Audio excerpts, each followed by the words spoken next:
46வது சீவக சிந்தாமணி இயற்றியவர் யார்? ஏ.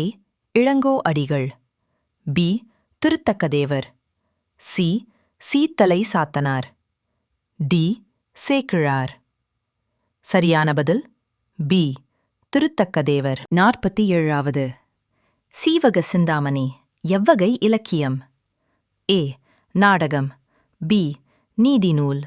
சி. காப்பியம். டி. சிறுகதை. சரியான பதில் சி. காப்பியம். 48 திருவாசகம் எந்த சமயத்தைச் சேர்ந்தது? ஏ. வைணவம். பி. சைவம். சி. ஜைனம். டி. புத்தம். சரியான பதில் பி. சைவம். 49வது நால்வரில் ஒருவர் அல்லாதவர் யார்? A. Thirugnana Sambandar. B. Sundarar. C. Manikkavasagar. D. Appar. சரியான பதில் சி. மாணிக்கவாசகர். 50 பெரிய புராணம் எந்த சமயத்தைச் சார்ந்தது? ஏ. வைணவம். பி. சைவம். சி. புத்தம். டி. ஜைனம். சரியான பதில் பி.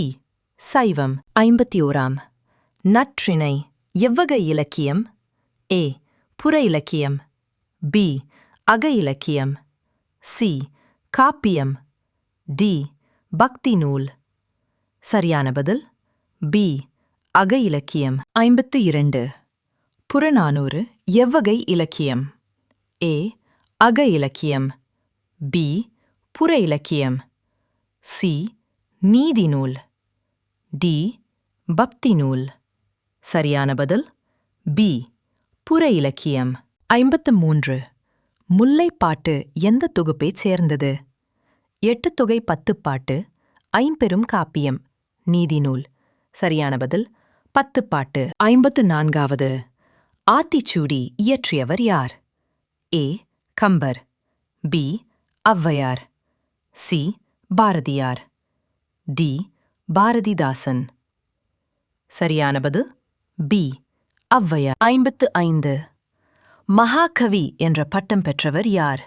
ஏ. Bharathidasan. B. Kambar. C. Subramania Bharathiyar. D. Sekkizhar. சரியான பதில் சி. சுப்பிரமணிய பாரதியார்.